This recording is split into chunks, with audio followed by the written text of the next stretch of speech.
Hey gang, welcome back to the channel and another CirdecSongs Chat. As always, I beg of you, please to subscribe to this here channel and like the video and share because I have a really cool guest on today. He is a man I just got to see for the first time in person when he played with Soft Machine here in glorious Chicago. He is a multi-instrumentalist. I'll let him get into that. He plays in a multitude of genres. I'll let him get into that. He is Theo Travis. How are we doing today, sir? Very well. Very nice to see you, and thanks for having me on. I'm glad you're here. So glad you're here. Where to begin with you? You've got quite the resume going, but for the uninitiated among my fandom, why don't you tell us the story of your musical life? How did you wind up in this particular field? Okay. Well, I started off, as many people do, learning classical instrument. I started off on the flute as a child, but then my interest, because I was very into, rock music, progressive rock music, etc. Probably around the age of 14, 15, I started playing the saxophone. My sister had a saxophone, so I basically borrowed hers and started learning on that. And I played in my first band. I played actually bass guitar, and a bit of flute, and then later on brought in the saxophone. But the other guy and the band, which no one will have heard of, was from Birmingham in England, where I grew up, and it was called Fundamental Furniture. A very good band. That's a good name. But the keyboard player was into jazz, and he introduced me particularly to John Coltrane, Charlie Parker. I already knew some Stan Getz because my dad had some Stan Getz records. And I increasingly got into jazz. There was a very good local record library where I could just go in and borrow lots of records and listen. And the more I listened, the more I got involved and got to love the music. So very much was kind of learning the saxophone, getting involved in jazz, improvisation. And the combination of that and the kind of rock and progressive music I listened to took me kind of in the direction that I went in. Subsequently, roll on a few years, I went to university and studied classical music and actually put my first jazz band together. This was in Manchester in the north of England. Okay. Put together a jazz band. We started playing in the jazz clubs around the north of England. And I kind of was built very focused on the jazz. Roll forward a few years, and kind of through just people that I knew, I then got invited to go on a tour. Actually, I think the first one was with actually Steve Jansen, Richard Barbieri, and Mick Karn, and a young guitarist who wasn't very well known at the time called Stephen Wilson, who obviously has gone on to do great things. But then through that tour, I got slightly more involved in progressive music, and then roll forward a couple more years, and again through someone I knew, I was asked to do a tour with the band Gong. Didier Melherb didn't want to do so much touring at the time, so I got involved in Gong. And then through these connections and other connections, I got more back into rock and progressive rock. I listened to a lot of music, and I had, as I say, I had my own band, and there were these influences coming into that. And so there's kind of been this sort of parallel jazz and progressive rock these areas of music that I've just got more and more involved in. Through the jazz world, I knew John Etheridge. Through the sort of improvising world, I knew Hugh Hopper. I already knew John Marshall, and through those connections, I ultimately got asked to join Soft Machine, 2006. I already mentioned Stephen Wilson, and we got on well, and so I played on some of his things. And so it's just kind of developed, really. As I say, I listen to a lot of music, and I do love a lot of music. And so I think I probably maybe add that extra bit just because I'm happy to do things that even at sometimes, they're kind of projects of love, labors of love, not necessarily like a well-paid gig, just because I'll get involved in the music, and then hopefully I have a feeling for it and can add something. And it's a kind of freelance world. One thing leads to another. People lead to other people, and It's kind of surprising how small the music world is. You think all these worldwide musicians, but it seems like everybody knows everybody, or yeah, I you're think within 1 or 2 degrees. I think within areas. So if you say my area, I live in London, and if you say my area is sort of from jazz to Canterbury music to progressive rock, it's not really that big a scene. I mean, I know quite a few of the characters in it. I've obviously played with quite a lot of them now. Um, and as a saxophone player, that's not a big scene. Saxophone players in Right, progressive right. rock isn't. Maybe if I was a guitarist or a drummer, there'd be a lot of guys, who we look, people would think of when it came to, maybe a band and they wanted a player. But saxophone, not so many, probably, and certainly someone that knows the music and loves the music. The Tangent is another band I should mention who I've done a Ah, lot with yes, yes, yes. over the years. And originally on the first Tangent album was David Jackson, the wonderful saxophone player, originally with Van der Graaf Generator. Gotcha. And certain things happened, and so for the second album he wasn't able to do it, and I was brought in, and that was nearly 20 years ago now. And subsequently I've become friends with David Jackson, and we've just done some gigs in Sardinia in Italy, and it was wonderful to hang out with him and play with him. So as I say, it's a kind of scene. It's not a huge scene, the sort of progressive, area, and the bands. And so that's kind of, progressive and jazz are kind of my worlds. Nice. Very, very nice. I'm going to ask you to educate me because my original plan, when I retired from my career 3 years ago, was to come over, spend some time in London, spend some time in Manchester, because one of my favorite jazz labels, Gondwana, Matthew Halsall, is based in Manchester. Oh, Has that been a jazz maven for a while, or how long has that been going on? what, the jazz in Manchester? Yes. Well, I was actually studying music in Manchester in the kind of mid 1980s. Okay. And because I had a band, put my band together pretty early on, I was, kind of going to jazz gigs. I was hustling jazz gigs. I was calling up promoters. I was looking at the listings to see where these, events were, where I could take my band, where I could go and hear music. Um, so, in my experience, there's always, been some great jazz players and quite a lot of music there. Um, it's a smallish, in a way, it's a smallish scene. There's a lot of enthusiastic musicians. There's a lot of punters, audience who want to go and hear it, but it's not big time. It tends to be small clubs. Maybe bars here and there. Venues that have maybe jazz one day a week or something. I mean, Sure. Manchester itself, there's a very good venue that's been there a long time called the Band on the Wall, where when I was studying there, living there, I used to go every week because there'd be so many great bands. And I've been fortunate to have played there quite a lot of times. And I really like the vibe. It's right in the centre of Manchester. So there's definitely, quite a lot of jazz and other music, a lot of, rock music, certainly from Manchester as well.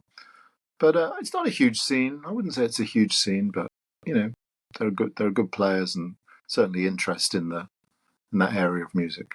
Well, I'll find them, and if I need a tour guide, I'm calling you because I'm wondering about these things. And Ronnie Scott's in London is In number one on my concert venue Yeah, bucket list. Ronnie So Scott is wonderful. Yeah, and that's iconic venue, and it's great to go there. It's great to play there. Um, yeah, there's quite a few venues sort of around central London, but I think you would say Ronnie Scott's is the jewel in the crown. right, right, I understand. And next time you come here, I'm taking you to the Green Mill because Oh, thank you. that's Yes. a No, I mean, fantastic place to hang out. I've only been to Chicago a couple of times, just recently, and then when we toured there and played at Reggie's again in 2018, and I've had a fantastic time. I've enjoyed the music. I think the city's beautiful, and having been a couple of times, I've now become quite friendly with some of the people that come to the gigs, and they have said, great, next time I'll show you around, and so Yeah, I yeah, very yeah. much look forward to coming back to Chicago. It seems a Well, great I have city. to I have to pay it forward. I moved here from St. Louis, which is Uh, not quite what it used to be in terms of, well, my music. I'll put it that way. If I want to Okay. see a progressive rock or a fusion act, I was coming up to Chicago just repeatedly. Right. Jean-Luc Ponty and that guy Steven Wilson. Whatever happened to him?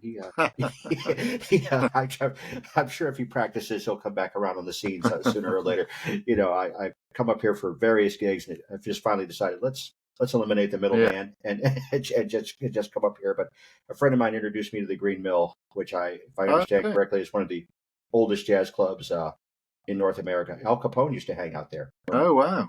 from what I understand. So Great. there's history. Um, you talked about starting on the saxophone, and I'm nerdy enough to ask: was it tenor? Was it alto? How did you start? At the very beginning, it was alto because that's what my sister had, the one I borrowed and kind of got started with. But very quickly, I moved to tenor. The first one I bought was a tenor saxophone. I guess being a fan of John Coltrane and Stan Getz and Michael Brecker and people like that, Very tenor. it was very tenor orientated. So Dexter it was clear in Gordon, my Sonny mind I wanted to Rollins, get and a what have tenor you. straight away. Sonny Rollins, yeah. So it was pretty clear to me that was the instrument I wanted, and I bought a tenor saxophone straight away and play the same saxophone that I have had all those years. Oh wow, that's really cool. There's people For don't the grasp. nerds amongst you, it's a Selma Mark 6, 1964. There you go. There you go. There you go. And what a lot of laymen, for lack of a better phrase, don't understand is the very intimate connection between a musician and his instrument. There's a Yeah. thing there, so you don't want to give that kind of thing up. That makes sense. No, And and Wayne, saxophone is very close to the range and the expression of the human voice. And having a sort of classic instrument and playing an instrument that feels so personal and vocal, you do get quite attached to it. Actually, makes sense. Makes sense. Oh, and Wayne Shorter. I have to mention Wayne Shorter. Wayne I'm just Shorter, going of to get. course, yes. I don't want to get in trouble with the people out there. It's on my list of things to do to watch the Zero Gravity film, which I hear I've is seen really the first good. 2 parts. It's really good. I'm really looking forward to that. Yeah. I'd finish it, but I have some friends who came over and we watched the first 2 parts together, and I promised I wouldn't watch the third part until they came back. But I always say that the tenor and the soprano, because I've caught you playing soprano too. It was built for John Coltrane, Wayne Shorter, and Branford Marsalis is another one of my. Absolutely, all three of them I love, and in fact, one of my favorite bits of soprano playing ever is in fact Wayne Shorter on the first side of In a Silent Way, where he just comes in with that beautiful, laid back soprano solo, and that in particular is one of my favorite bits of Wayne Shorter and one of my favorite recordings of soprano saxophone. See, this is going to be fun. I don't get to talk jazz as much with a lot of people. I'm like, oh, In a Silent Way, yes. Yeah, that's probably my favorite use of space in a recording. I love that. I love that album very much. It's for many years it's been one of my favorite jazz albums. And what's quite interesting is, I just came across it because, as I say, I used to go and pick up records from the local record library in Birmingham. Right. Just instantly, I just loved the sound of it. Didn't know anything about any of the people on it. Just loved the sound.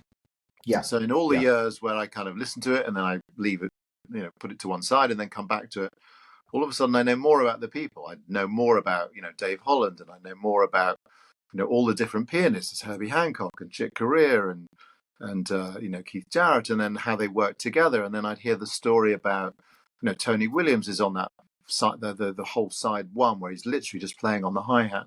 Yes. I heard that he didn't like it at all because Miles just asked him to play this very simple rhythm all the way through. None of all that clever Tony Williams stuff that he does and all the amazing way he just do this one thing. And I understand he was really frustrated and didn't like it because he wanted to be Tony Williams because he was Tony Williams. However, it works brilliantly. I love it, and it gives that kind of constant kind of rhythmic feel, so that all the different keyboard players and the guitar can just kind of weave their fantastic improvisations around the trumpet and the soprano. I just think whatever Miles made happen on that track and on that album is just sublime. It's one of my favorite recordings ever. Do you feel the need to play along? Have you picked up your instrument? You felt the need to jam along with them? Well, I kind of did. I couldn't help learning the soprano saxophone solo. And in fact, interestingly, we just played at the Iridium in New York after Chicago, and we had a special guest who was is a friend of mine, Adam Holtzman on keyboards. Oh yeah, who of course I've talked to played Adam. with Yeah. Miles Davis for 4 years, and when he got on stage and we were sound checking and trying some things out, we kind of couldn't but help just go straight into the In a Silent Way thing with the chords, and it was almost just the like way it goes. We didn't even say it. We didn't say anything. He just sat down, and Asaf, the drummer, said, I saw him. He sat down. We just had to play the Miles thing. So we kind of went into that whole In a Silent Way vibe and sound and rhythm and piece. So it's very much part of my musical DNA, I think I would say. Yeah, I'm the same way. My father gave me Miles. You got into playing in jazz around the same time that I was. I'm going to say discovered jazz. That's the wrong word because it was already there. I just kind of walked into the room and going, oh, hey, this is interesting because I was brought in via fusion, like you like Return to Forever, just like I did, and Weather Report, and somebody else who just slipped my mind. Interestingly, actually, my first introduction into jazz, as I say, I was into progressive rock and Yes and Pink Floyd and Led Zeppelin and all that before jazz. Yeah. But I didn't come in through the rock things. I didn't actually come in through Return to Forever and Weather Report. I came in kind of at the deep. I mean, yes, I had Stan Getz, and Stan Getz is gorgeous, and it's almost impossible to dislike it. And if you play saxophone, it's just totally seductive. So yeah, I love Stan Getz for a start. However, the music that this friend in the band Fundamental Furniture introduced me to, curiously, was he gave me 2 records. One was there was a kind of obscure Charlie Parker album. There was no credits on it. I don't know what it was, but it was Charlie. But the one that I listened to a lot was John Coltrane Afro Blue Impressions, which is pretty deep end stuff. I mean, it's not like there's a nice backbeat on it and there's some, accessible rhythms. It's like Coltrane and Elvin doing the full thing, just blasting at you. But I think it was the emotional depth and sort of spirituality that just kind of grabs you, that energy and the depth of it. Yes. I found that was the thing that I related to rather than having any idea what on earth they were doing, which, subsequently you kind of study and learn more about. But it was just that feeling of like, wow, wow, the wow thing. Yes. And the power of well, particularly the classic John Coltrane, Elvin Jones quartet. Yes. McCoy Tyner, etc. That kind of hooked me, I think. And then other things, again, quite random. It wasn't a logical. And then through this record library, there was a wonderful Ralph Towner album called Solstice. It's got Jan Garbarek on, Eberhard Weber.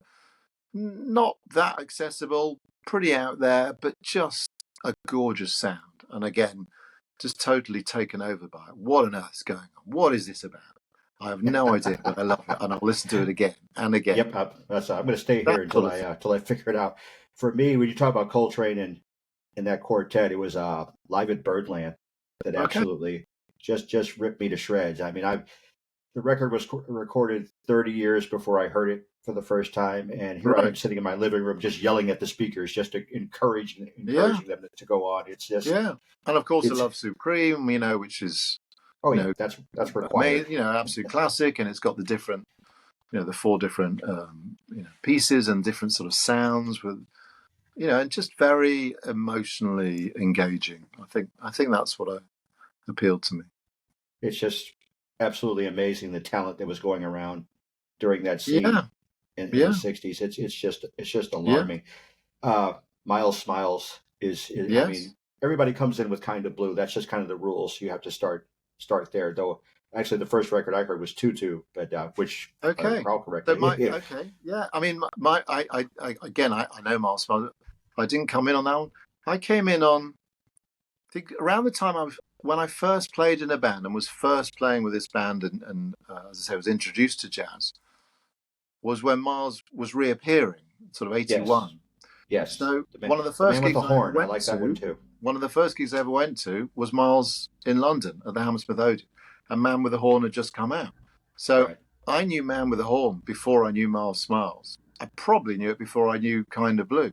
So I knew Man with a Horn. I knew Tallest Trees, which is like another sort of early album of his. And then, gradually I'd pick them all up, and Right. listen to One as many as I one of could. these days, I'll tell you my Star People story. How I spent. Star People, yeah, I saw that band, yeah.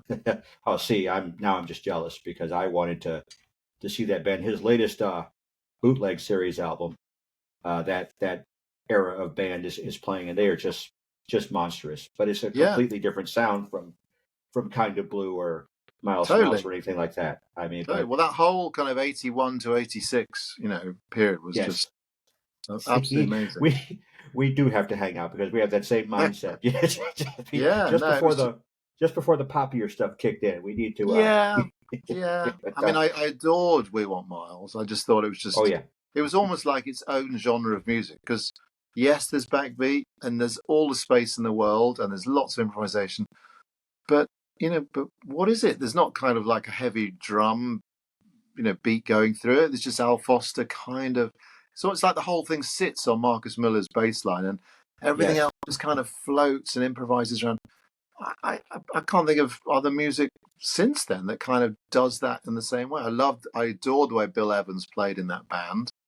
yes, More than, I've heard other of his stuff since, but like many people, Miles just brought something special out in him that, that in a way it hasn't, for me, been recaptured. I mean, you hear lots of musicians who people go, oh, I particularly like how they were with Miles. And, that was one of his, many talents. He'd bring out this element and style in musicians that you barely hear other than when they were with him. So fantastic. yeah. I Anyway, was. as you say, we can go on Oh, about. we can go up for eight, and you walk right into what I was thinking about is that Miles forces you to raise your game Yes, more or less because he first of all he didn't want you repeating yourself, yes, and so you had no choice but to go to that next level. Okay, I've already played that. What do I yeah. do now?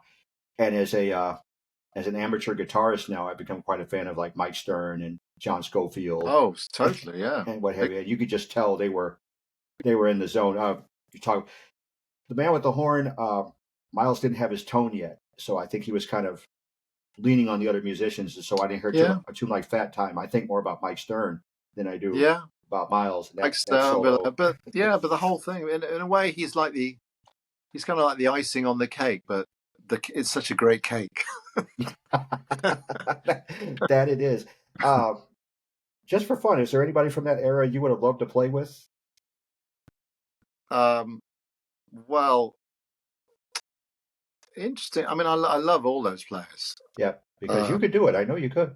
Well, as I say, Adam Holtzman's, he was slightly after with the tutu thing, who I do know and Right. I play with. But of the other musicians, I don't know. I don't, that sort of era of American jazz musicians, all the ones you say, all the ones I love, Schofield and Mike Stern and, Marcus Miller, Al Foster, they're all amazing. They don't tend to, they're in a slightly different orbit to me in that I don't tend to know those guys one to one, partly because I live in London and more the kind of, progressive rock sort of scene. Sure, I mean, I love to play with any of them, any and all of them, but our paths are just slightly apart from each other, I think. So, All right. So somebody call this man. Let Theo play with these guys. And I have to be. And I think of Miles. And I also think of Theo Macero, the yes, was producer. that the And whole kind of way that he helped put those albums together and had the overview, the oversight to just kind of make the albums, the productions that they were, yeah, and the compositions. I mean, some of the kind of almost like assembly of parts and recordings, like on In a Silent Way, where I understand the end trumpet tune is the same as the beginning one, just kind of yes, copied over, etc. Now that takes, a sort of brave producer and a bit of a visionary to do that. And I think Theo Macero's, role in Miles' his music is very important. yeah, yeah. If you haven't heard it, and then I'll change topics. I promise. The bootleg album Freedom Jazz Dance, where they put Miles Smiles together. You get to listen to the process, and No, it's I don't know that. you owe it to yourself. It's Okay. I want to say it's a 3 disc set, and they literally rehearsing and there are false starts and they start over again, and then you ultimately hear the master take that made its way to the album. So and just listening to them talk to each other and try to figure out Yeah, what no, they're it's always doing. interesting hearing how bands work together and hearing them talking in the studio and just how things are put together. It's yeah, very interesting. And hearing that raspy voice, no, just play it like that. Yeah, yeah, That's got to be a little intimidating, I would think. Just okay, Miles yeah, is annoyed. Let me change gears real quick. yeah. You are associated with a genre I just heard of for the first time. They're calling it noir jazz, dark jazz. And it's just when I heard your music, I'm like, yeah, that's it right there. What what makes you so comfortable in that realm? Because it sounds like it should come out of a 1950s, private detective movie or something like that. How did you find your way there? What's comfortable about it? Um, I love atmosphere in music. I love a kind of the feeling of music being cinematic, so that when you hear it, you're kind of transported into a certain place or time. And jazz. One of the many things that jazz can be is that late night, urban city vibe, slightly down at heel, slightly, sad almost, but very evocative music. And if you combine that on one side, and as you say, you think of the black and white 1950s detective, Maigret, whatever, Bogart type thing Yeah, on one hand, and then on the other hand, you think of slightly strange Twin Peaksy vibe, Angelo Badalamenti, and the kind of atmosphere that you'd see or hear on the soundtrack to Twin Peaks, or the various versions of Twin Peaks, the films, and you put it together, and you just get this very evocative late night jazz thing that that kind of feels familiar, um, although it can be done in different ways. Especially with the kind of slowness and the brushes on on the drums, and the kind of soundscapes. There's very subtle soundscapes that go on in the backgrounds, because like the tracks I've recorded, and you will often hear, it's not just saxophone, piano, bass, drums, or trumpet, piano, bass, drums. There's this kind of panoramic sort of soundscape going on that just takes it slightly into a different world, a little bit otherworldly. right. And I guess it just feels natural to me. It's a world, it's a musical sound that I really like. I'm playing the tenor saxophone, which can sit bang in the middle of that whole world. And it's It perfect just felt for like that something sound. I wanted to do. So I made this album, recorded this album, The Dark Hours, which I've just done as it's kind of limited release. It's on Bandcamp. I haven't done a vinyl, or I haven't even done a CD. I just did that one, and it was kind of just to dip my toe in the water and just see how it would be received, what people thought, and it's been received very well. I've had very good comments and some, quite a few sales, and yeah, it was just literally a musical area that I kind of fell in love with and thought I want to do something with this, and recorded these tracks and released them. Um, Well, it's and so working. yeah, we'll So see how it goes, because interesting. Although it's super atmospheric, and when the lights are low and it's late at night, and you've got that one last coffee or your brandy or whatever, it feels just right. For me, it's not so much the sort of music I would want to take out on the road, or put a band in, because yes, you could do it if it was a kind of very quiet, dark wine bar, but generally concerts, you want a bit of excitement. You put a yeah, band on, yeah. you want to play, you feel excited, you want to play, you want to get things going. It's exciting as an audience, and this music is the opposite of that. It's anti-exciting music. So you Though it could would be do it as a perfect at the kind. Green Mill. Wow. So you It could would do be it like a perfect at the kind of Green set Mill. piece, and there are, I have heard of bands that do it, but I naturally kind of want to dig in and get things going when you're on the Right. stage. So I, that's I kind of think where that is at the moment. I think they're open till like 3 a.m. So that could be That could be your 1 a.m. I think we'll do set. the 2 a.m. set. Yeah, yeah. I think that would work out really nice. Speaking of soundscapes, you've also done some lovely ambient work, particularly with Robert Fripp. How did that come to be? And what was your approach once you found out what you were doing? Well, that all started about 20 years ago now. It was really, I mean, I've always been interested in that sound. I mean, it does actually link into the jazz noir. I've always been interested in that very atmospheric, very slow, very cinematic sound world. And I think I could date that back with my listening to the Brian Eno ambient series, those EG records he did, like Yes. Music for Airports, On Land, which were very, as I say, atmospheric. And so it was around 20 years ago when I first kind of discovered looping pedals, and that with a looping pedal and an alto flute, I could create slow unfolding soundscapes on my own, live in a studio or whatever, that I'd not been able to do before because, as a saxophone player and a flute player, you stop blowing and the sound stops, so it's Yes. not like you can paint a picture. It's not like you can paint a canvas, a slow, long unfolding things, because you stop blowing and the thing stops. And it's one layer. You play, you're blowing, it's one note at a time. Right.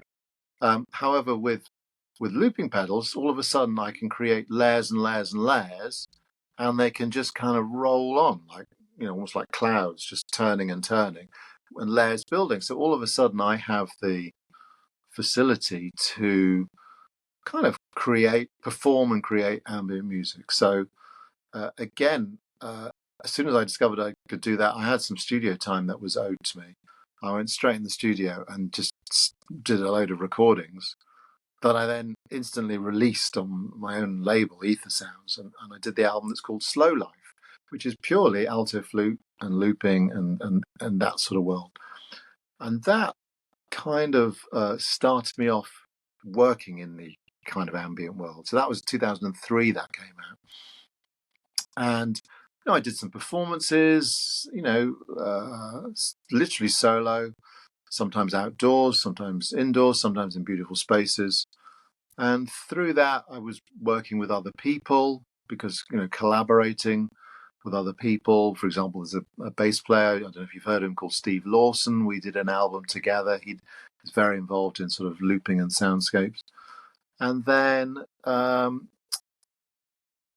would introduce it into tracks of my band, my own band.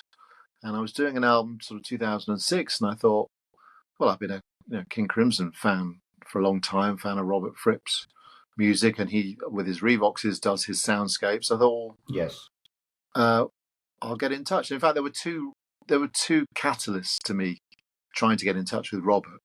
One was I was invited to guest on an album by David Sylvian called it was the Nine Horses album. It's actually under a band name. The band was Nine Horses and the album was called Snowborn Sorrow. It was David Sylvian in collaboration with his brother Steve Jansen and another guy, Bernd Friedman. And I did some sort of looping and soundscapes on that. And at the same time, David had done a lot with Robert Fripp, and I think Robert Fripp had actually been in touch with him and been on a session for the same album. So I mentioned to David, I'd be interested in being in touch with Robert. And he said, I could get in touch with him for you. So that was one thing. And then also Robert had been supporting Stephen Wilson with Porcupine Tree. He'd done some solo soundscape support slots with Porcupine Tree. And Stephen was a friend of mine. He's a friend of mine. So again, I mentioned it to Stephen, and then that we have a mutual contact. I don't know if you know Sid Smith, who writes a lot of. Oh yeah. So I know Sid, and then he was in touch with Rob. So it just seemed like things were getting a bit, our orbits were close. So I thought, well, I'll drop him an email and ask him if he'd be interested in contributing. See what happens. It was. I don't think he'll mind me saying, but it was quite amusing because he wrote back and said, "Oh, Theo, I know you." He said, you contributed to that David Sylvian album, The Nine Horses, Snowborn Sorrow. Yes, you played very nicely. I also contributed some solos for that album. He used your solos and not mine. Well, you're in No trouble now. hard feelings. So that was a bit embarrassing and awkward. But even despite all that, he said, "Okay, I'd like to come and hear you play." He was keen on hearing how I played live. So we actually had a soft machine gig, and he actually came along to the soft machine gig, and we met and we spoke. And after that, he said he would contribute some soundscapes, which he did for my Double Talk album. I did an album, Theo Travis Double Talk, and I went to his studio and he contributed some soundscapes to that, which were beautiful. And he did it very quickly, and because it was so quickly, I said, "Well, we've got some time left because we've done all that. I've got everything. How about if I set up my flute and my pedals and we do a bit of improvising and record it because we were in the studio?" And he said, "Okay." So we did exactly that, and we improvised for, started and stopped, tried some different things for 2 or 3 hours maybe, and then we stopped for tea and cakes, and that was that for the day. But we had recorded enough that when I went through it all, we had enough for a whole album, which was the Thread album, which was the first Yes. Travis and Fripp album, and I was very pleased that he was very pleased with that. So that was released through the DGM label. And it kind of led from there. So from that, he then suggested we did some concerts, and everything we did, we recorded. And so that led to some more albums and, a sort of continuing relationship with Robert, which has been wonderful. We did 5 albums in all, some of them based on some live recorded sounds, some of them from the studio. But, I'm very proud of those albums, and I think they sort of stand up, and very happy how they worked out and how we worked together. It was a very kind of free-flowing, improvisatory way that we've played together. There'd be, just sort of handing over and just stepping back and moving forward, and very, very little sort of pre-preparation in many ways. It's very much two guys improvising, sometimes in pre-decided harmonic areas or maybe with certain sounds, but very much just listening and playing. But again, doing enough different things that we got lots of different flavors for different pieces. But There has to be, I talk about chemistry to musicians all the time. There has to be great yeah, chemistry, especially when you're improvising, because that's totally, the communicating. absolutely, totally. Because when you're improvising, and it's not set pieces that you deliver, it's very, very free flowing. It's all about chemistry. You're absolutely right. And it worked well. As I say, the first time we ever played together, improvising, became a whole album. And then we did these few gigs, early 2009, I think it was, and I think we did 4 or 5 gigs. 3 of those have been released as albums. One of them was a CD, the Live in Coventry Cathedral. We just kind of clicked. I think we sort of heard music in the same way when it comes to soundscapes and improvising. I mean, he was doing it from the guitar through his various effects. I was doing it, largely from the alto flute through different effects. But, I think we got what the other was doing, and it dovetailed well. So that was very exciting for me, and, very happy that, those albums came out the way they did, and the fact that they came out at all. So that was... Yeah, and also and the of course, because we did that, and that, that's a while ago now. It kind of sort of made me more comfortable in a way. The fact that I've done it and done it with Robert and it worked, you think, okay, so I can kind of do this. This kind of works, and and because you hear it on a recording, you feel objective. Sometimes when you play, I find when you're playing, in the process of playing, you're doing it, but you're enjoying the process of doing it. yes. So in a way, you're not objective because you're enjoying the doing of it. Whereas if you then hear a recording and you're not doing because you're sitting back listening, then you can go objectively from a distance, well, I might have had fun while I was doing it, but actually, is it any good, or is it rubbish, or was it just me having a nice time playing, but it was just me that was enjoying it, and it was. So I think having that distance gives you enough objectivity. And having heard those albums back, and I was very, very involved in the mixing and the mastering and the choosing of tracks, etc. I thought, okay, I think this sounds pretty good. I think this is good, and that's given me probably more confidence to work in that sort of area. And that sort of sound world, which as I say, since being a teenager, listening to music for airports and on land, and it's something I've always liked. And I love that the music serves multiple purposes, at least for me anyway. I can sit back and light a candle, for lack of a better phrase, just listen and let the music flow over me, or I can read and let that buoy me, let the music buoy me as I'm going along. It's a good place to be. And interestingly, perhaps taking that whole thing forward. So this was all 2009, 10, and then the album sort of came out till 2015, 16. Dialing it forward now into the modern world, I've been learning the duduk, which is this Armenian woodwind instrument that's got a very spiritual sound. I first heard it from Didier Malherbe in Gong, but then there's a very famous track, the beginning of The Last Temptation of Christ, the Peter Gabriel album. Love that one. That wonderful sound of passion, that wonderful album, and there's a beautiful track on that.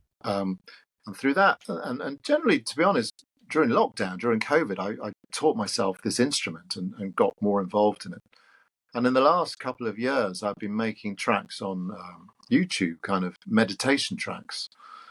So just sounds a bit, again, the same kind of idea of, I think Brian Eno described it as music that's as interesting as it is ignorable. So you can just that's a good way of immerse yourself in it, or you can kind of ignore it, or you can listen, or you can stand back and just let it flow over you. And all these albums we're talking about have an element of that in. So as I say, bringing it forward with the duduk, I've now been making tracks that I've just released on YouTube, just duduk soundscapes, quite simple, but things that you might literally want to put in the background and just let kind of blow over you. And they've been successful. I've been saving some of those. Yeah, the most successful one, I think, has just hit 940,000 views. So a lot of people around the world have been listening to it. And, and again, it's got the duduk has a very sort of spiritual sound to it. It's very, very exotic and far away, but at the same time, it's very personal. But it's not that you hear it, but you don't think, I know that instrument. It's the sound of East Africa. It's the sound of, this particular place. It's this place. It's that place. It's Japan. It's China. It's almost like generic, personal, far away. I mean, if you know the sound, you'll know it's from Armenia, and that's a very specific place. But actually, you don't need to know that to have a almost physical response to its sound. So to me, that's been a kind of newish thing, but something that I've been very involved in. And again, I did an album purely based on the sound of the duduk, songs from the apricot tree. Another one from Bandcamp, but I did release it on CD as well on my label. So, nice. But again, sort of ambient-y world. Yeah, and I would almost call that Coltrane, like from a different direction. There's Coltrane without the notes. yeah. Coltrane without the notes. That's a good way of looking at it. But there's still a connection there that you're channeling something that's almost spiritual while you do that. It is interesting because, I mean, I just said that off the top of my head, Coltrane without notes as a joke, but it is interesting because the thing that I got from Coltrane from the outset was the spiritual power. Yes. And you hear a lot as a tenor saxophone player, I'm aware of players and other players and what they do. And you hear a lot of people that have worked really hard to learn his notes because he had an unbelievably advanced technique in playing the saxophone. Yeah. And you hear a lot of people that could do pretty well at playing a lot of those notes. But it isn't Coltrane. No, and it doesn't have the emotional power of Coltrane. and it's interesting to think of the power of Coltrane. I mean, with him, it's one thing. It's the power of Coltrane and his, what do you call it? Cascades of sound. Yes. It's the same thing, but in a way, if you could dial into the emotional thing without the cascades of sound, that would be an interesting thing to explore as well. So this is true. It is interesting. It is hard to capture that spirit. In fact, I asked Robert this question. I'll tell you my terrifying Robert Fripp moment in a second, but I just asked him not a week ago, how important is it that people who cover, say, a King Crimson tune capture the exact notes? And he was much more about capturing the spirit of the song than he was about capturing the actual notes of the sound, which leads to what I would ask you, when it comes to, say, if you were going to cover a Love Supreme or Afro Blue or what have you, would you prefer, and I think I already know the answer to this question, how important is it that you create your own notes within that particular realm as opposed to trying to copy what he did? I think even just thinking about it, as you suggested, I think it'd be really, really hard to cover something like that, Love Supreme or Afro Blue Impressions, in any way that was anything other than a kind of very pale pastiche, because the technique and the spiritual power are so intertwined. It'd be very, if I tried, it would just instantly sound weak and pathetic and not strong. As someone who loves the originals and kind of totally gets what they are, I think it's very hard. I think there are so many really great players that try and emulate Coltrane, and just can't. Just doesn't work for me. It's like you try and try because you love it, but the more you try and emulate it, the more you show that you're not it and you haven't got it. And many great musicians have their own thing, and the important thing is to try and find the thing that you can show and do and have because you've got something to offer. But trying to go down the Coltrane thing and make it work, I can't think of anyone. I mean, maybe there probably are people, but I wouldn't even go there. I honestly wouldn't. How much I love it. I mean, I play it for fun, and I'd enjoy it, but I would feel very nervous about trying to say something going down that route. I was just talking about this with a friend the other day. We were saying he is one of those there are a few musicians, I think, who are absolutely amazing, but in a way, their legacy has sometimes been to inspire people to copy their technical stuff without the core of what they are, and it kind of leaves a trail of people who you don't really want to hear. And Coltrane tends to be one of those. I think Jaco Pastorius is another one. A wonderful musician, amazing. But the number of people that try and copy his notes and his fast playing, and it's just, especially as a frontline player, it's just annoying because you think, well, you're not like Jaco, and I know what you're doing. You're trying to do all that Jaco stuff, but just don't. I had a similar thought. I was hanging out with a friend, and we walked through and listened to this band playing, and the bass started playing, and I just stopped and went, "Oh, somebody's a Jaco fan. I can tell what's going on there. I understand." Brantford did a cover of a Love Supreme and released it. They played it live, and supremely talented man, as we all know that Brantford is. But even I have to confess that I've only played that album a couple of times, and I'm like, okay, Train already did that, and I know what you're capable of. So why don't you go and Brantford's an interesting one. Yeah. I mean, you're absolutely right. He's a supremely talented player, and I saw him play in London, 2-3 months ago. And he is absolutely wonderful.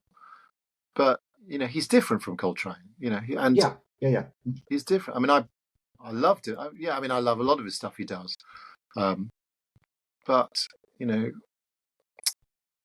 I can imagine he'd do a really good job of it because he's such a great player. But it's time to sort of maybe say who he is and say so he can do so much. So, and that's a problem when you can do so much and played so many things. It's like, well, I could do them all. So what are you going to do? Right, and he's already got a voice in the realm. He's had it Yeah, of since course. the Yeah. '80s. So why not? But I just love going to see him, not only because the music's great, because it gives me an excuse to wear a suit, because I have to. You have to dress. You can't be underdressed and go to a Bradford gig. Oh, It's that's just interesting. Yeah. it No, doesn't he's work. Our mutual pal Leonardo Pavkovich and I argue about that all the time. He calls it Armani jazz, which I love. First of all, I love that label. okay. That you have to dress well. He hates it. But Yeah, I love it to death. I'm like, I wish I could afford Armani to go to go to yeah. a No, that's couple of these interesting. shows. That's interesting. But I was going somewhere. Oh, I have to tell you my Robert story, because I was laughing a while ago when you realized that Robert knew who you were. And I got a similar treatment, because there's nothing more terrifying than getting tagged on Facebook. And being that my last name is Hendricks, I've been confused with Jimmy a couple of times. I'm like, yeah, whatever. And it says, Robert Fripp tagged you. And I'm like, yeah, sure he did. He was tagging Jimmy. And then I go and I look at the picture, and there's my book on his reading table. Ah, And you want to talk about abject terror. Oh my God. So I went to see his speaking tour okay. with David several months ago, and he was taking questions, and I stood up and I quickly chimed in, hey, thanks for checking out my book. And then I got, Mr. Hendricks is here. I'm Yeah, like, oh God, and he still knows who I am. I yeah, am in so much trouble yeah, right yeah. now, but it worked out nicely. Shifting gears slightly, I have the Get All That You Deserve video Ah, that you did with Steven. Just a wonderful performance.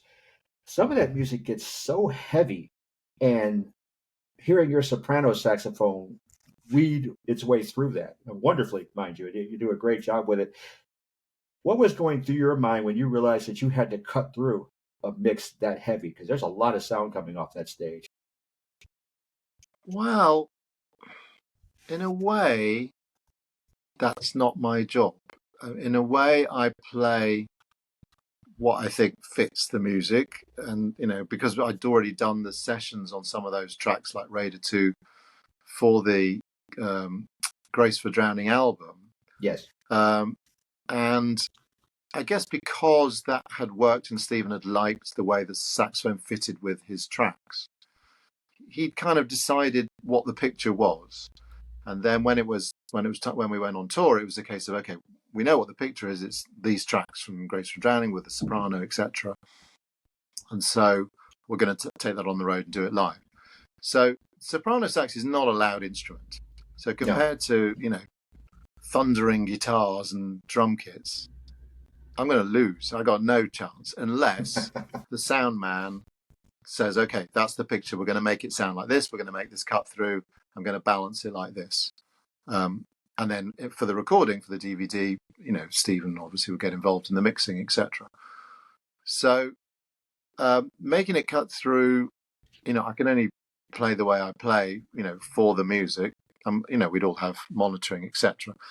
But how it's kind of balanced on the final mix, is up to others, up to Stephen, really.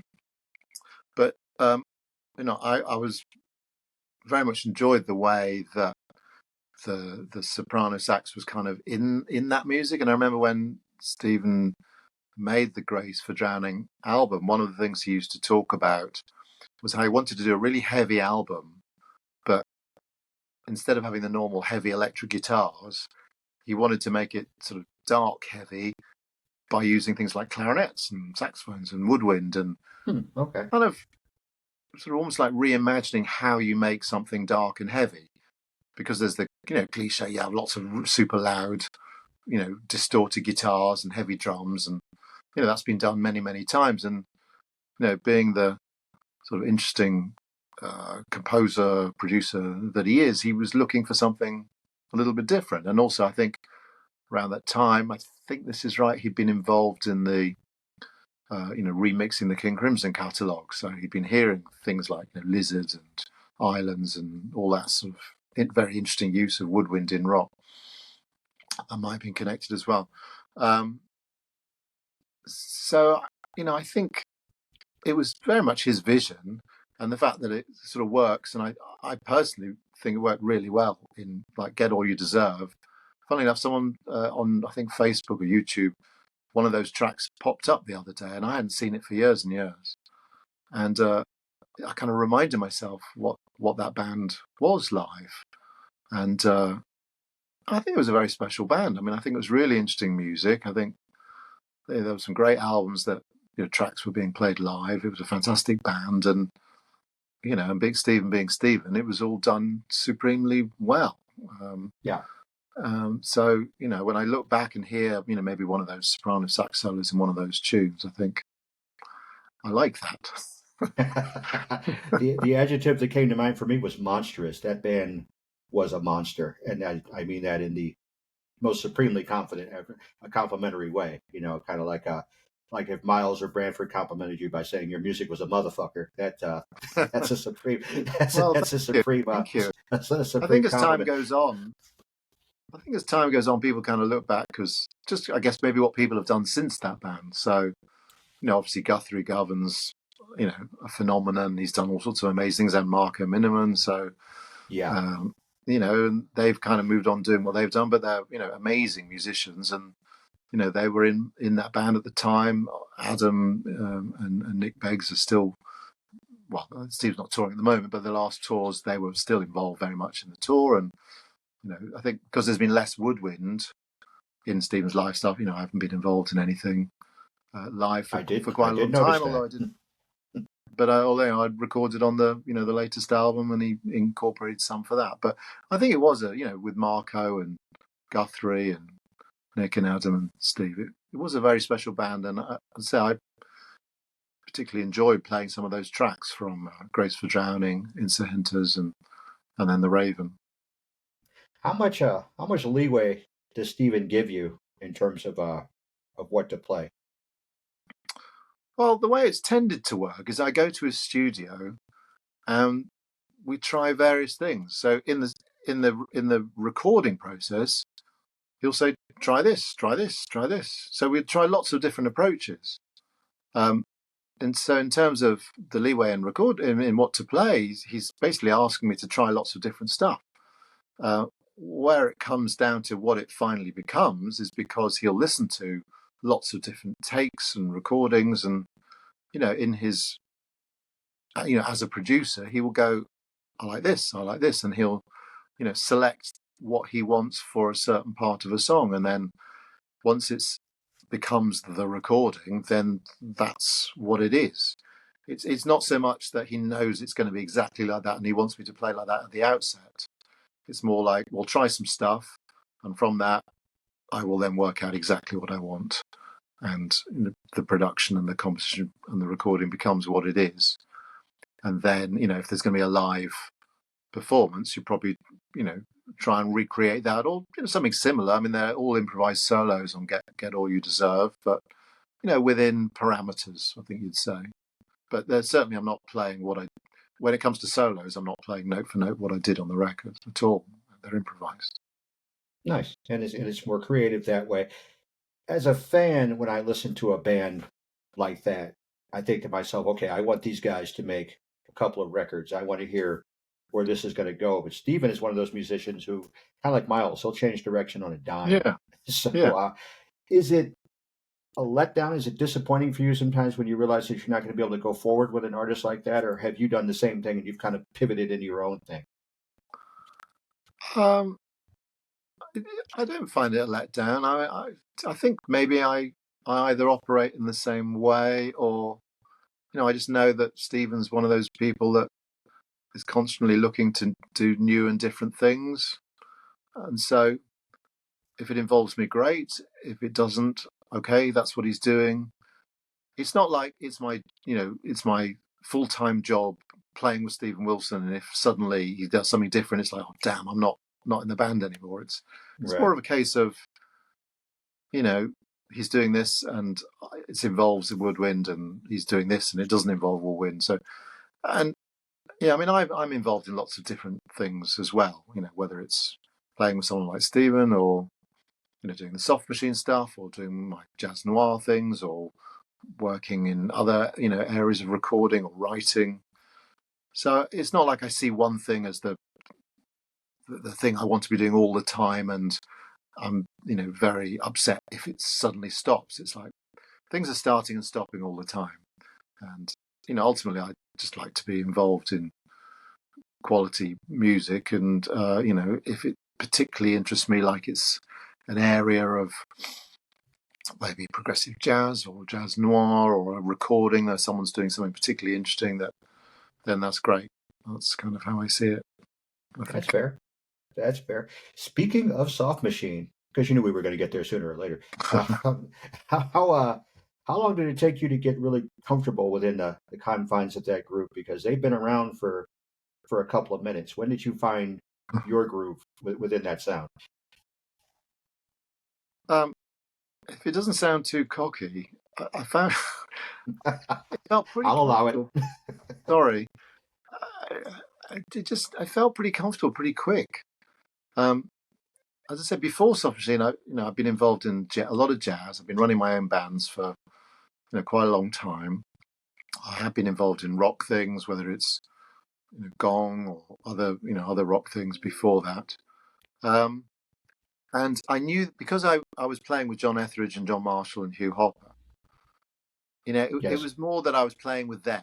They were musician friends who I'd played with for quite a long time, rather than, oh my God, it's the band I've always dreamed of playing with, and now I'm sitting with them. So on one hand, it was playing with people I already played with and knew them. At the time, it was called Soft Machine Legacy, which, right, although it became Soft Machine, in terms of status and position, Soft Machine Legacy isn't Soft Machine. I mean, was never quite sure what it was, but Soft Machine Legacy is not the same as Soft Machine, and therefore this one step removed from the legacy of being Soft Machine, if you see what I mean. That's not fair. And also the type of music they were playing, which was a mixture of jazz and rock, and I brought in my looping with flutes and saxophones pretty quickly. Hugh Hopper was very keen on that, so it was very welcomed. That was the music I liked to play. That was the music I was involved in. And again, being Soft Machine Legacy, there was a lot of new music as well as the classic old stuff. So all those things together led to it feeling pretty comfortable.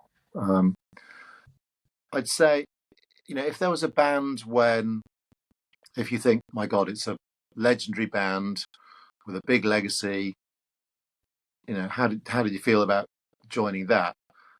I felt that more, in the brief time I was playing with King Crimson, because it was kind of it was a bigger deal straight away.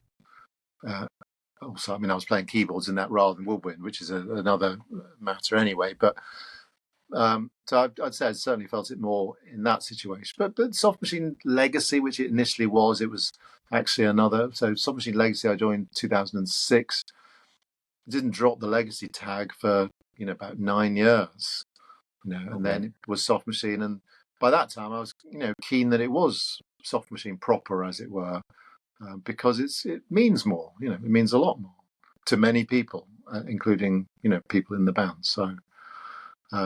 So I was kind of cool with it. that worked. That works fine. I was thinking, admittedly, I'm not as up on Soft Machine overall as King Crimson was kind of fundamental, kind of ground zero. The Discipline album is basically my musical ground zero. We're not having this conversation if I hadn't heard the Discipline album back in Virginia in 1985, because it branched out from there. I was thinking there's got to be a certain weight of expectation that I've certainly felt from Crimson fans, that you must follow this particular path. Does that happen within the realm of Soft Machine, or are you just kind of on your own?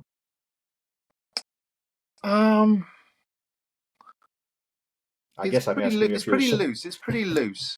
Oh, yeah, in that even the old classic Soft Machine material that we play it our own way. We don't slavishly copy originals at all. Okay. So even in the lineup is different. So a lot of the classic original stuff would have one or two keyboards in them. For a long time, this band had guitar and no keyboards. So it's very much not trying to sound exactly like the original, but trying to take the material, the melodies, the structures, the forms, and kind of reinventing it, reimagining it.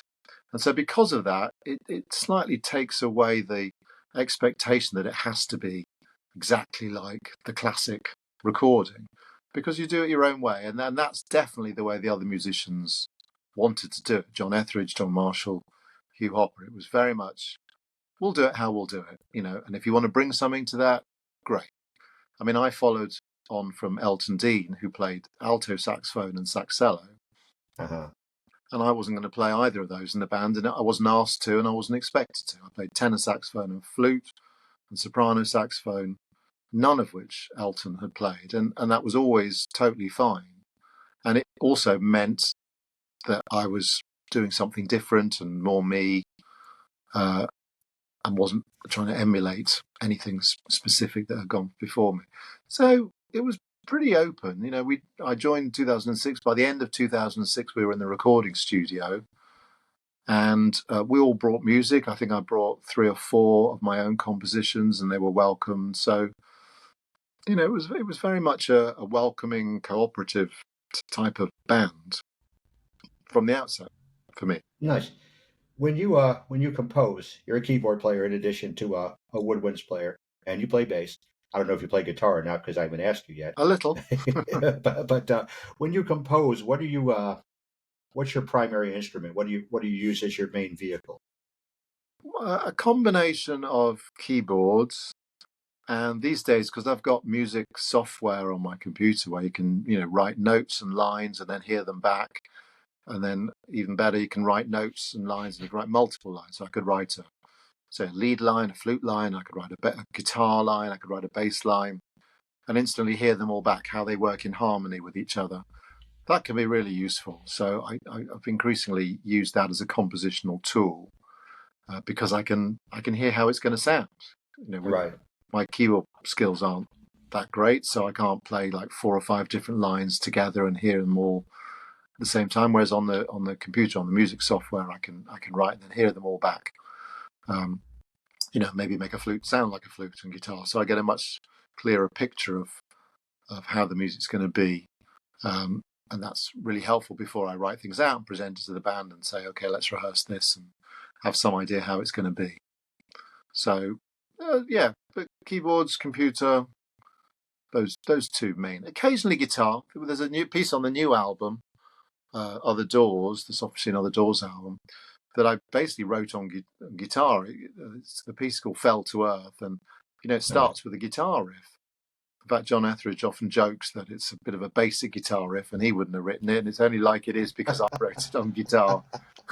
And not to think badly of him because it's such an easy guitar part, but it kind of works for the piece. But it's guitar based. So Gotcha. Everyone's a critic, I tell you.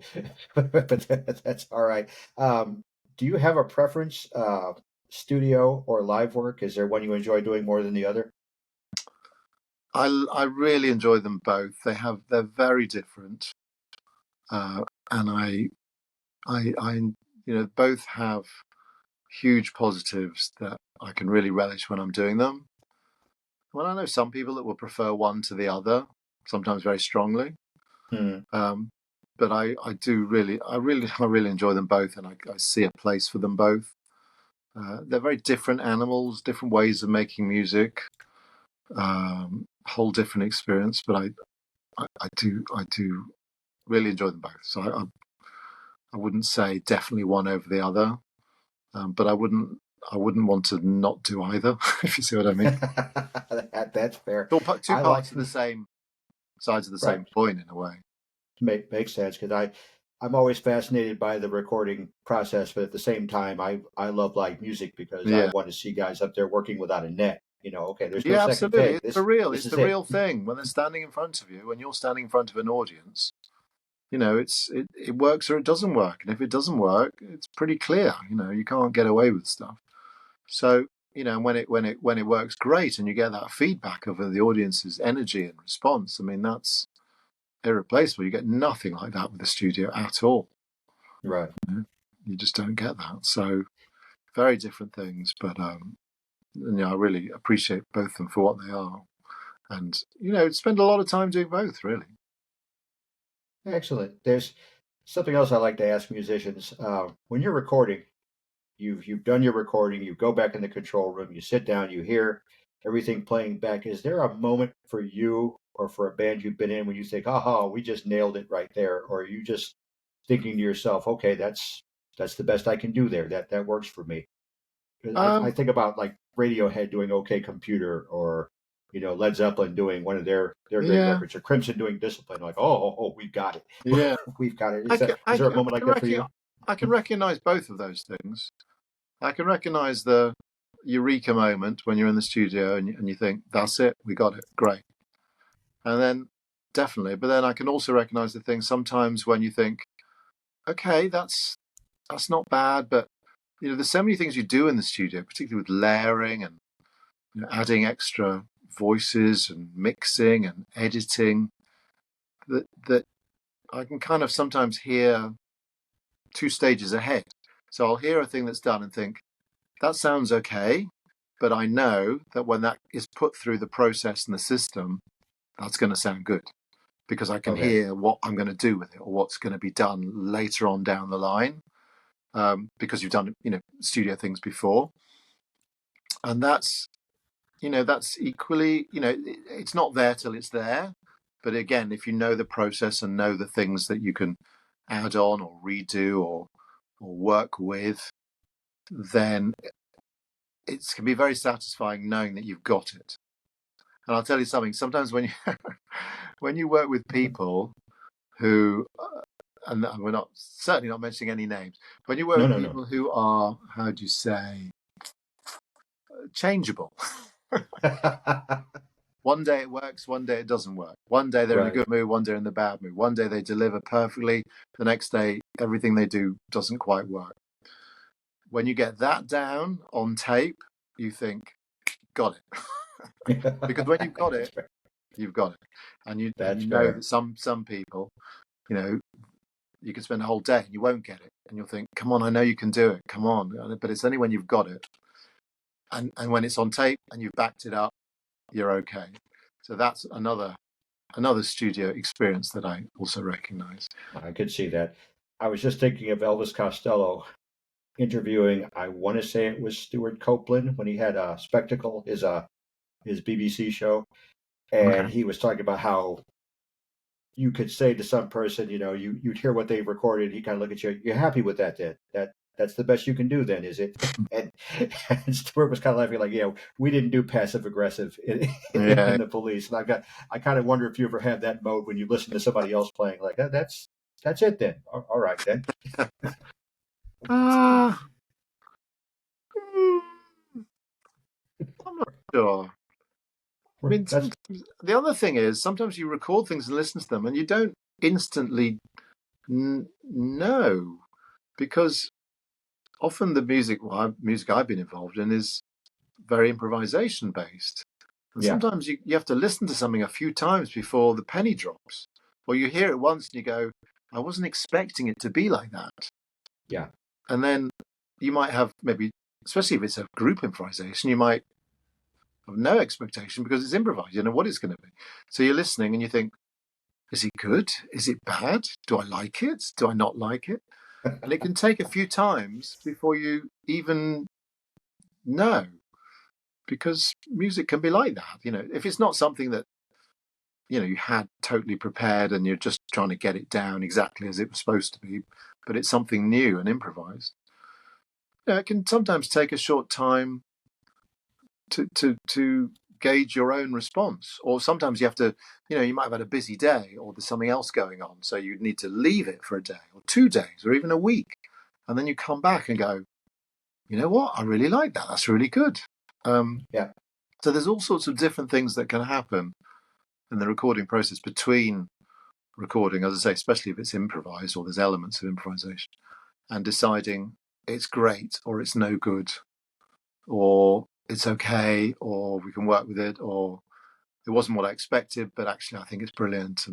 Or I tell you another thing I've happened in terms of this process. I've recorded something with a band, think, no, that's not quite right.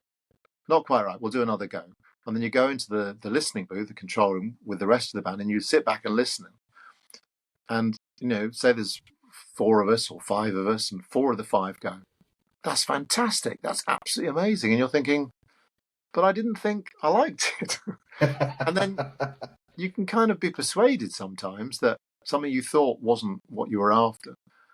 You know, 4 other people are going, that's amazing, we love it. You go, oh, maybe it is good.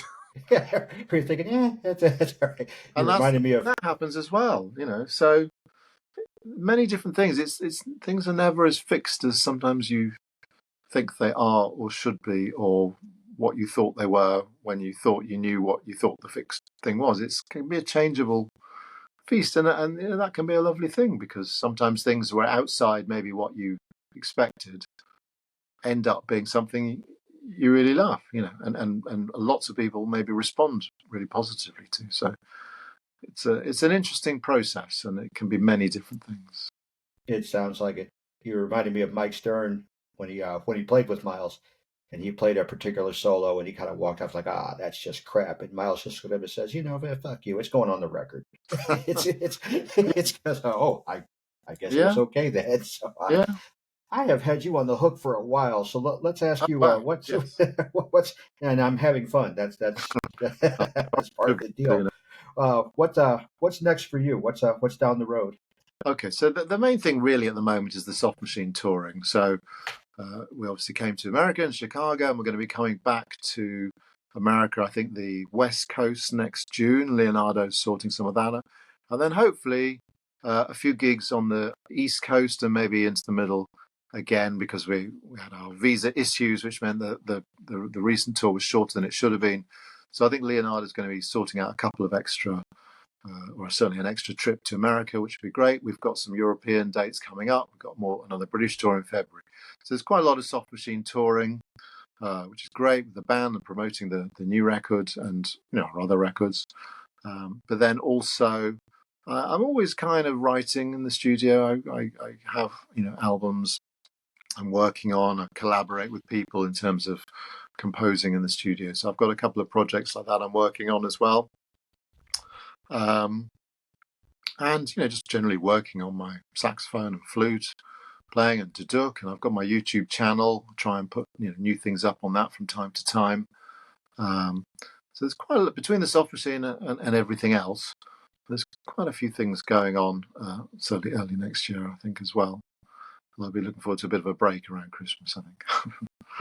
well, you are a busy man, and I enjoyed the show thoroughly when I saw you guys. Thank you. When I saw you here, that was marvelous. And kids, if they're close to you, you better get out there and see. Yeah, we've got a website, softmachine.org, and that has all the tour dates on it, so people can have a look at that and see where we're coming. If we're coming near you, that would be great. Awesome. And if they're not, travel. Go see the show. Just trust me on this. Theo, I can't thank you enough. This was way too much fun.